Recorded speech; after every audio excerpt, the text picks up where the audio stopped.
Hi students, this is Z Lakshmi here. Welcome to my channel. இந்த வீடியோவில் நம்ம என்ன பார்க்க போறோம்னா products of weathering. So weathering na என்ன disintegration of rocks by means of plants, here plants, water and also by means of a wind. So this is how the weathering occurs. Just look at the diagram twice. Here the root is growing. As a result, it creates a disintegration of the rocks, and here the rock is being disintegrated by means of a wind. நல்லா கவனிங்க, root போது disintegrate ஆகுது, at the same time windனாலையும் அந்த rocks வந்து disintegrate ஆகிறது உங்களுக்கு தெரியுது. This is called exact weathering. Yes, look at this diagram. Okay, so this is called weathering. We'll see some products of weathering, but before that we'll see a definition of weathering which I already discussed in the previous videos. Okay, so weathering is nothing but the process of decay and disintegration of rocks under the influence of certain physical chemical agencies of atmosphere such as wind, water, ice, sand, etc. weathering na enna disintegration or decay of the rocks. அதாவது ஒரு rock இங்கே பார்த்தீங்கன்னா ஒரு ராக்கு கிட்டத்தட்ட 1 2 3 4 5 6 பார்ட்ஸாக வந்து break ஆயிருக்கு. So this is called as a weathering. இந்த மாதிரி weathering, this is also called a weathering. The full rock is being disintegrated, that is breaked into two different parts. This is also called weathering. So weatheringல தான் நிறைய classifications இருக்கு. Physical, chemical and biological also weathering takes place. Okay, இங்க அப்படி weathering ஆனதுக்கு அப்புறமா வர products இருக்குல்ல, actually இப்போ இந்த ஸ்டோனு எக்ஸாக்டாக ரெண்டாக பிரேக் ஆகிருக்கிறது உங்களுக்கு தெரியுது. But during breaking of stones உங்களுக்கு குட்டி குட்டி ஃப்ராக்மெண்ட்ஸ் ஆஃப் தி ராக்ஸ் எல்லாம் இங்கே நியர்பையில் தான் இருக்கும். ஸோ அதை தான் என்ன சொல்லுவாங்கன்னு கேட்டிங்கன்னா வெதரிங் ப்ராடக்ட்ஸ். ஒரு ராக் வெதர் ஆனதுக்கு அப்புறமா, வெதரிங்க்கு அப்புறமா, தட் இஸ் டிஸ்இன்டெக்ரேஷனுக்கு அப்புறமா அதனுடைய ராக் வந்து குட்டி குட்டி பார்ட்ஸ் எல்லாம் உடஞ்சி பக்கத்துலேயே இருக்கும் இல்லையா, அதுக்கு தான் அது பேர் தான் என்ன சொல்லுவாங்கன்னு கேட்டிங்கன்னா products of weathering. Okay, so what are the main products of வெதரிங்னு கேட்டிங்கன்னா அலூவியம் அண்ட் டெலூவியம் அண்ட் இன்னொன்று ரெகோலித்னு சொல்லுவாங்க. ஸோ மேஜராக ப்ராடக்ட்ஸ் ஆஃப் வெதரிங்னு பார்த்தோன்னா ஃபர்ஸ்ட் ஒன் இஸ் அலூவியம். அலூவியம்னா என்னென்னா it is an end product of a weathering that happened to lie over and above the parental rock. அதாவது it's a hill just because of its weathering. ஒரு disintegration நடக்குது, எதனாலேயோ like environmental factors, ஃபிசிக்கலாகவும் இருக்கலாம், பயாலஜிக்கலாகவும் இருக்கலாம், இல்லை கெமிக்கலாகவும் இருக்கலாம். ஏதோ ஒரு 3 ப்ராசஸ்னால வெதரிங் அக்கர் ஆகுது. இந்த இடத்துல அந்த மேலே அந்த வெதரிங் டிஸ்இன்டெக்ரேஷன் ஆனதுக்கப்புறம் அந்த ராக்ஸ் எல்லாம் கீழே உடஞ்சி விழுந்துருக்கு. ஓகேயா, இங்கே வந்து you could see larger portions of rocks and இங்கே வந்து you could see finer particle, that is powdered particle of the rocks இருக்குது. ஸோ இப்படியும் வெதர்ட் ஆகலாம், இப்படியும் வெதர்ட் ஆகலாம். ஸோ இப்படி வெதரான ராக்ஸு இந்த பர்டிகுலர் போர்ஷன்லேயே பக்கத்துலேயே எதர் மேலே வெதரிங் ஆச்சுன்னா அங்கேயே இருக்குது உடஞ்ச பீசஸ்லாம், அப்படின்னா கீழே ஆச்சுன்னா எதர் கீழே இருக்குன்னா அதுக்கு பேர் அலூவியம்னு சொல்லுவோம். It may be a fragmentation of a rock or sometimes finely powdered. So it's a fragmented rocks, it's a finely powdered rock. இதை தான் நம்ம என்ன சொல்லுவோம்னா அலூவியம், தட் இஸ் வெதர்டான ராக்கு, டிஸ்இன்டெக்ரேட் ஆன ராக்கு, உடஞ்ச ராக்கு பக்கத்துலேயே அந்த பர்டிகுலர் போர்ஷனில், அதாவது ஒரிஜினல் ராக்குன்னு சொல்லுவாங்க, இல்லை பேரண்டல் ராக்னு சொல்லுவாங்க இல்லையா, இதுதான் பேரண்ட் ராக். இங்கேருந்து உடஞ்சதுக்கப்புறம் இங்கேயே இருந்துச்சுன்னா அதுக்கு பேர் அலூவியம்.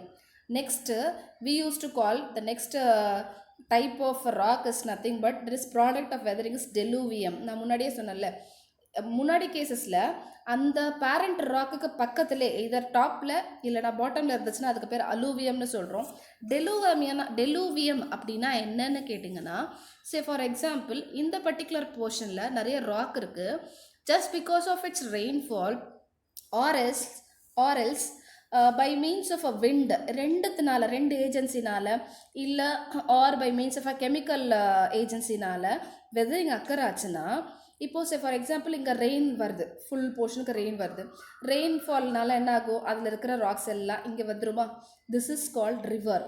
இந்த ரிவரில் அந்த ப்ராடக்ட்ஸ் எல்லாம் இங்கே வரும்போது this river will carry over all the weathered products towards the particular distance. அது எங்கெல்லாம் போகுமோ அங்கெல்லாம் அதை எடுத்துகிட்டு போயிடும். ஸோ ஒருவேளை அந்த வெதர்ட் ராக்ஸ் இங்கே செட்டில் ஆகலாம், இல்லை இங்கே செட்டில் ஆகலாம், இல்லை இங்கே செட்டில் ஆகலாம், எங்கே வேணாலும் செட்டில் ஆகலாம். அந்த மாதிரி வெதர்டு ப்ராடக்ட்ஸை வேற ஒரு டிஸ்டன்ஸில் எடுத்துகிட்டு போய் அங்கே செட்டில் ஆச்சுன்னா அதுக்கு பேர் டெலூவியம்னு சொல்கிறோம். Okay, that is called deluvium. So it is also an end product of the weathering which has been moved to some distance after its formation due to weathering process நால. Okay, so weathering process நால வந்த rocks மழைனாலேயோ இல்லை விண்டர்னாலேயோ அது ரிவரில் carry over ஆகி வேற ஒரு டிஸ்டன்ஸ்க்கு எடுத்துகிட்டு போயாச்சுன்னா அதுக்கு பேர் we used to call it as a deluvium. Okay, so next, for example, as I told before, இந்த மாதிரி டெலூவியம் ராக்ஸ் எப்படி கிரியேட் ஆகும்னு கேட்டிங்கன்னா கிராவிட்டினால, ரெயின் வாட்டர்னால, and these two are the main agents for the removal of weathering products after their formation. அதாவது இந்த இடத்துல உடஞ்சிருக்கு, அந்த உடஞ்ச ராக் ரெயின் வாட்டர்னால இந்த ரிவருக்கு ரீச் ஆகி ரிவர் போகிற இடத்துலலாம் கொண்டு போய் அங்கே விட்டுடும். இதுக்கு பேர் தான் வந்து டெலூவியம்னு சொல்லுவோம்.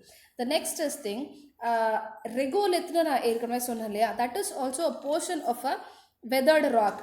நீங்கள் நல்லா கவனிங்க, இந்த இடத்துல ஒரு ட்ரீ இருக்குது, இட்ஸ் அ ஹில்லி ஏரியா. இந்த பர்டிகுலர் போர்ஷன், இந்த ஹைட்டில் இருக்கிற இந்த ராக்ஸ் மட்டும்தான் இது நம்ம ரெகோலித்னு சொல்லுவோம். ஓகே, ஸோ இந்த பர்டிகுலர் போர்ஷன் மட்டும் ரெகோலித். அது ஏன் ரெகோலித்னு கேட்டிங்கன்னா, சிலிசன் இது வந்து top most portion of the hill. எப்போவுமே நம்ம மலை ஏறும் போது கூட பார்த்துருக்கோம், அங்கே வந்து இந்த சாயில்லாம் வந்து லூஸ்லி பேக்டாக இருக்கும். அதுக்கு அடுத்த லேயரில் கொஞ்சம் சாயில் இருக்கும், நிறைய ராக்ஸ் இருக்கும், கொஞ்சம் லூஸ்லி பேக்டு தான். மேலே ஃபுல்லாக சாயில் இருக்கும், இங்கே லூஸ்லி பேக்டு ராக்ஸ் இருக்கும், அப்புறம் கொஞ்சம் பெரிய பெரிய ராக்ஸ் இருக்குது. ஸோ இந்த பர்டிகுலர் லேயர், அதாவது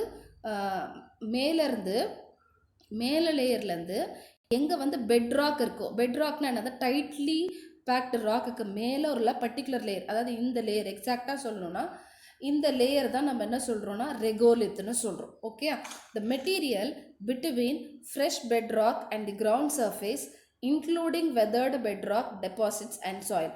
அதாவது இதுதான் வெதர்டு டெபாசிட்ஸு, இதுதான் பெட் ராக்கு, இது சாயில்னு சொல்கிறோம். இந்த பர்டிகுலர் ஏரியாவை தான், இந்த ஹைட்டில் டாப் சர்ஃபேஸ்லேருந்து இந்த ஹைட் வரைக்கும் இருக்கிற ஏரியாவை நம்ம என்ன சொல்கிறோம், ரெகோலித்னு சொல்கிறோம். ஓகே, நெக்ஸ்ட், இது ரொம்ப இம்பார்ட்டண்ட்டான கொஸ்டின் உங்களுக்கு, யூனிவர்சிட்டி இஸ் கன்சர்ன். இதுக்கு முன்னாடி பார்த்தோம்ல ரெகோலித், டெலூவியம், அலூவியம், இது எல்லாமே மேஜராக 2 மார்க்ஸில் வரும், ஆர்எல்ஸ் எல்லாத்தையுமே கேட்டு 11 மார்க்ஸ்லையும் கேட்கலாம். Versus this soil profile is concern, it's a important 11 mark question, please listen.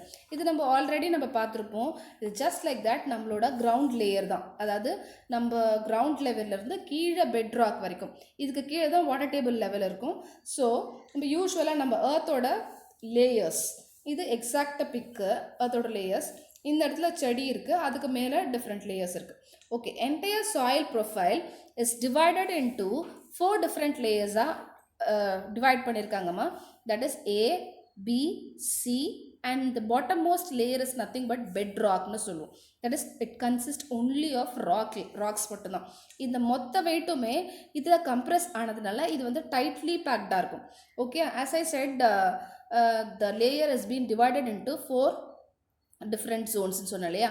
So the topmost zone, that is A. In the soil below the ground level, it consists number of layers called horizons. நான் இப்போ ஜோன்னு சொன்னேன், it can also be called as a horizon. இது எல்லாத்தையுமே சேர்த்து தான் soil ப்ரொஃபைல்னு சொல்கிறோம். So first let us consider zone A or horizon A. The layer which contains completely weathered soil supports for vegetation. இந்த A இருக்குல்ல, இந்த பர்டிகுலர் போர்ஷன் மட்டும் கேட்டிங்கன்னா that is called zone A or horizon A ன்னு வச்சுக்கலாம். இந்த particular portion which is helpful for vegetation, நம்ம plants, trees, அதுக்கெல்லாம் சப்போர்ட்டிவாக இருக்கிறது zone A. whereas zone Bயில் பார்த்தீங்கன்னா it contains both soil as well as rock இருக்கும். ஆனால் soil 75% இருக்கும், rock வந்து 25% இருக்கும். coming to the horizon B, that is zone B ன்னு சொல்கிறோம். it is a subsoil layer which consists of partly soil and weathered rock mostly covered by the soil. அதாவது இந்த zone Bயில் உங்களுக்கு வந்து 75% of the soil இருக்கும், balance 25% தான் rock இருக்கும். So இதில் fully consist of soil and rock. coming to zone Cயில் அப்படியே wise வர்ஸா உல்டாவாக இருக்கும். இங்கே நிறைய ராக்ஸ் இருக்கும், கொஞ்சம் கம்மி போர்ஷன்ஸ் ஆஃப் சாயில் இருக்கும். ஸோ இதுக்கு அப்படியே ஆப்போசிட் தான் C. சி. ஜோன் பியில் என்ன இருக்கும், நிறைய சாயில் இருக்கும், கம்மியாக வெதர்ட் ராக் இருக்கும். இங்கே நிறைய ராக்ஸ் இருக்கும், கம்மியாக சாயில் இருக்கும். whereas this is the bed rock which consists only of tightly packed bed rocks, கருங்கல். ஓகே, நம்ம கோர்ஸ் அக்ரிகேட்னு சொல்கிறோம் இல்லையா, அதை விட பெரிய பெரிய ஜாஸ்தி சைஸில் உங்களுக்கு ராக்ஸ் இருக்கும். So these are all the different zones of the earth below the surface, ground surface கீழே, அதுதான் சாயில் ப்ரொஃபைல்னு சொல்கிறோம். ஓகே, நெக்ஸ்ட்டு வெதரிங்னு நம்ம சொல்கிறோம். வெதரிங்னாலே it's a kind of a loss to the எர்த்னு நம்ம நினைக்கிறோம். பட் அதில் கூட சில யூசஸ்லாம் நமக்கு இருக்குது. எந்த ஒரு விஷயத்துலையும் ப்ளஸ்ஸும் இருக்குது, மைனஸும் இருக்குது. அந்த மாதிரி வெதரிங்னால நிறைய லாஸஸ் நம்ம இவ்வளோ நாள் படித்தோம். And at the same time of weathering we have also usesனு சொல்கிறோம். என்னன்னு கேட்டிங்கன்னா, weathered soil is fertile can make use of agriculture purpose. இப்போ நான் கொஞ்சம் ஸ்லைடுக்கு முன்னாடி ஐ ஜஸ்ட் ஷோ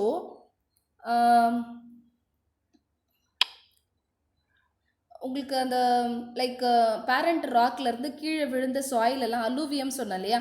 ஸோ அந்த அலூவியம் சாயிலை நம்ம என்ன பண்ணலான்னா அக்ரிகல்ச்சர் பர்பஸ்க்கு யூஸ் பண்ணோன்னா அந்த சாயிலில் it has some rich and minerals நிறைய இருக்கும். ஸோ தட் நம்ம பிளான்ட்ஸ் வந்து வளர்கிறதுக்கு ஃபர்டிலைசர் போடாமல், தட் இஸ் ஆர்டிஃபிஷியல் ஃபர்டிலைசர் போடாமல் நம்ம அந்த ராக் பவுடர்ஸை யூஸ் பண்ணி பிளான்டிங் ஒர்க் பண்ணோன்னா, அக்ரிகல்ச்சர் பர்பஸ்க்கு யூஸ் பண்ணோன்னா நல்லா growth இருக்கும். So we can make use of that soil as for agriculture purpose. அடுத்தது, it makes the rock porous and permeable which is important for groundwater occurrence. அதாவது இந்த soil இப்போ consider this as a ராக்னு consider பண்ணிக்கோங்க. இதில் 2 different materials இருக்குது. இதில் for example இந்த ராக் வந்து கெமிக்கல் வெதரிங்னால இது இப்படி ஆயிடுச்சுன்னா இந்த மாதிரி ஓட்டையாக இருக்கும், குட்டி குட்டி போர்ஸ் இருக்கும், பெருசாக கூட இருக்கும். இந்த மாதிரி போர்ஸ் நிறைய இருக்கிறதுனால அது என்ன பண்ணுன்னா டியூரிங் ரெய்னி சீசன் இந்த போர்ஸ் வழியாக வாட்டரை அப்சார்ப் பண்ணிக்கும். தட் இஸ் பர்மியபிலிட்டின்னு காமிச்சிருக்கேன். This is porosity. இப்போ இந்த டயக்ராம் பார்த்தீங்கன்னா திஸ் இஸ் நத்திங் பட் பொராசிட்டினா போர்ஸ் நிறையா இருக்கும். At the same time through this pores பர்மியபிலிட்டினா it can observe more water. எப்போனா மழை பெய்யும் போதெல்லாம் அது வாட்டர் அப்சர்வ் பண்ணி வச்சுக்கும். ஸோ இப்படி ஒரு ராக் வெதர் ஆனதுக்கப்புறமா தட் இஸ் வேஸ்ட் ஆகிருக்கு, கம்போசிஷன்ஸ் எல்லாம் வேஸ்ட் ஆகிடும் கெமிக்கல் வெதரிங்னால. அதனால அது என்னோட ராக்கில் குட்டி குட்டி ஓட்டைகள் ஃப்ரேம் ஆகிடும். அந்த ஓட்டையினால் என்ன ப்ராப்ளம், நமக்கு என்ன யூஸ்ன்னு கேட்டிங்கன்னா, ரெயின்ஃபால் அப்போ அந்த போர்ஸ் வழியாக அந்த வாட்டர் அப்சர்வ் பண்ணிக்கும், thereby increasing the ground water table அப்படின்னு சொல்லலாம். Okay, just because of weathering it develops cheap building stones. இது மாதிரி இந்த வெதரிங்னால நிறைய ஸ்டோன்ஸ் கொட்டி கிடக்குதுன்னு சொன்னேன் இல்லையா, கீழே அந்த ஹில்லுக்கு அடியிலே நிறைய கொட்டி கிடக்கும் இல்லையா. அந்த ஸ்டோன்ஸை நம்ம என்ன பண்ணலாம், க்ரஷ் பண்ணி நம்ம பில்டிங்க்கு யூஸ் பண்ணலாம், அதாவது பில்டிங் கன்ஸ்ட்ரக்ஷனுக்கு யூஸ் பண்ணலாம். ஃபார் எக்ஸாம்பிள் ஃபவுண்டேஷனுக்கு நம்ம நிறைய வந்து அந்த குவாரியிலேருந்து கோர்ஸ் அக்ரிகேட்லாம் எடுத்துகிட்டு வருவோம் இல்லையா. ஸோ அது கூட சேர்த்து இதை மிக்ஸ் பண்ணிக்கலாம்.